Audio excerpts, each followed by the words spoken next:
We're here at Mike Trovalli, finally in the startup van. Finally inside. You know, it's great because the only time I've ever seen this thing, the back end is open and you guys got your heads in there with a can of WD-40. So I know. Finally see what the inside's really like. Don't mention the war. Don't mention the war when it comes to that engine. Still quite fresh, Mike. Yeah. It's a 1969 van, isn't it? So problems with that engine. She's getting on. She's getting on a bit. For people who don't know, Mike is pretty much responsible for everything you see on the B-roll today. Yeah. Everything here on the show floor, and he organised everything. So it's great to have you in, Mike. Oh, Thank you so much. It's great to have you guys here. So we love you guys.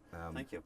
You, before Sage Life, had a different life. I did. And you founded 2 companies. Yes, I did. And we wanted to chat to you about them, basically. Sure. Life before Sage. Life before Sage, yeah. Okay. Yeah, Sage is actually my second time on the corporate side. Right. But before that, twice I ran my own company. I did 2 startups. Yeah. Sold one of them, got acquired by one of the big New York agencies. Well done. And stayed with them, fulfilled my contract, stayed with them for a while, and then left and started a second one. Okay. So yeah, I've been through it twice. Very good. Tell us about the first one and how you sold it, why you sold it, and what happened there. The first one, I hit that point where the business was so big. It was a multi-million-dollar business. Okay. And I was sole proprietorship. I was running it out of my house. It was funny. I had little kids at the time, and trying to do conference calls with clients and everything, and the kids running in the office. But it got to the point where it got so big, just everything that I had to deal with. The management of people, and I knew I needed to get a staff. Okay. Because the business just kept growing, and I hit that life decision of, do I really want to risk more? Because it was risk to start it the first time. I left a very comfortable full-time position to start it. Yeah. And so I don't want to take the risk and do this and build it even bigger. And you go through that mental thing of, okay, now I'm going to have other people who are going to be completely reliable on my making their paycheck every 2 weeks or whatever. A lot of responsibility. Yeah, it is. It is. And so I thought long and hard about that one. And somebody came along at the right time. It was when a lot of companies were being acquired. This is kind of back in the dot-com time. Okay. And I was approached and just made one of those offers that I had to give some real serious consideration to. So yeah, I decided to sell it. Okay. And I don't really regret it. You say don't really. Why the really?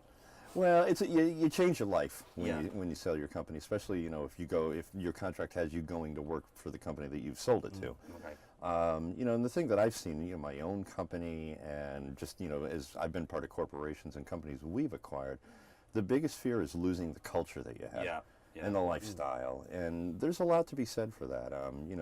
Running my own business took a lot of hours. Yeah. Because I was everything. I was the CEO, the CFO, the CMO, the janitor. I did it all. Yeah. And so it's a lot of hours. But at the same time, it was flexible enough that if I wanted to find the time to take a few days off, I could afford to be able to do that. Yeah. And when you go into that corporate environment, now you're under a whole different set of rules. You've got your 21 days. Exactly. And so that's a change. Yeah. So we know that there's many people watching who are after scaling up, and they're just at that point where they're in that situation. Yeah. Is there something that clicked for you that was it just the time in your life, or was there a right time in the business, just for people that are watching? Yeah, that's a good question. I think it was more a right time in my life. Okay. I had young children, and as young children are growing up, and you're starting to think, okay, colleges, and like all that stuff that you have to, future that you have to think about somewhere. Yeah, of course. What did I want to do? And to put some money in the bank at that point from selling the company was really nice. And so I had a nice infusion, which helped pay ultimately for some college education and things like that. So it was the right thing at the right time. But I did go back and do it a second time. Yeah. So there was still that passion in me that, enjoyed building it and doing it. And the second time got even much bigger than the first time did. Wow. There were 4 of us who became partners in it. And we got up to we had full-time employees and stuff like that. So Was it as scary doing it the second time around? I don't think it was as scary the second time around, because I'd learned so much the first time around. You learn the good and the bad. Of course, because you figure out the mistakes. I never forget the first time I had to do federal taxes in the United States for employees. Sounds exciting. Oh, it's just thrilling. That's why I work for Sage. We can figure this out for people. No, but trying to figure out, just doing everything that's required from the IRS.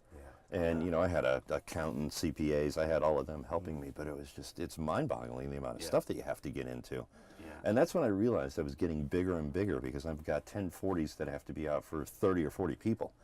You know, even though they had only been contractors, I still was required to do all of that. So it was becoming more and more complex. Can I ask you a question, just going back to the first company? Yeah.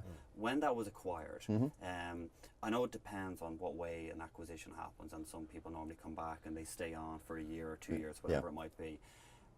How did you find that? Because a lot of the time, depending on the company that obviously acquired you, if they start doing things that you don't really kind of believe in, you kind of see your baby being kind of torn apart in front of your eyes. Like, it is tough. Yeah. Any advice around that, or what way did that work? Yeah, that's a hard one. That's a really hard one, because I had a really established client base, and the clients trusted me. I had relationships with these people, and senior executives at many of these companies, and big brand names that I was working with. And when I became acquired, and somebody else had influence in it, and started having opinions, I guess I should say, more so than influence. And they started compromising what I had created. Okay. They started taking away, because the magic that I had created in my own company was these relationships that I built, and they were built on trust.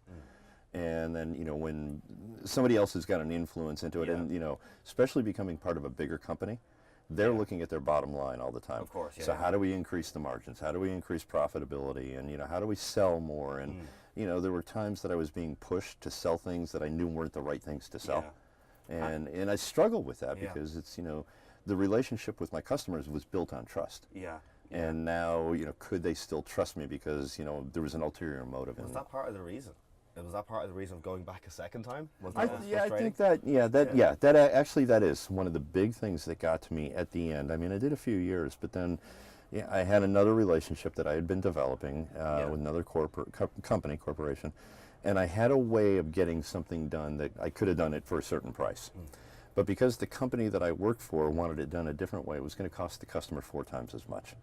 And I just could not live with that decision, because I knew that I could do it more economically, but this bigger corporation had to look out for their bottom line. And so, so, and I was forced into something that I didn't like, and that was really the straw that, said to me, okay, this is not the place I want to be. We always get a bit of advice out of anyone that gets in the van, right? So if you could give anyone advice, because you've gone through rapid growth, what kind of advice could you give to any startup that is scaling up at a rapid speed? It's a pretty simple thing. Don't ever lose the core of why you started it up. Okay, because you started it for a reason. And you get bigger and you see, okay, I'm making more money, and this and that, the other thing, but you can't compromise on the reason you started it. And if you lose what's inside of you that gave you the fire to start it, then it's not going to be successful through the scale up stage. Good advice. That's the quote of the day. Mike. We'll take that. Thank you so much, No, it's Mike. true. It's from the inside. It's absolute No, we agree with you. pleasure having you. We literally, actually, we could just sit in here all day talking, but we know you're a busy man. There's a lot going on with the event. But once again, thank you for having us here. And thank you Hey for guys, joining thank Startup you. Fan. Yeah, it's been a lot of fun, this road. I mean, we met in Paris back in the fall. Of course, plotted how we were going to conquer the UK and the US, and here we are delivering. And so what's next? And before we leave here, we're going to talk about how we conquer the rest of the world next year. Right, let's do it. Let's do it. We've got a van. You need a ride. You got WD-40. All we need is an engine. You bring the engine and we're going. I'll bring the engine. How's that? Okay, Mike. Thanks so much. Thank you.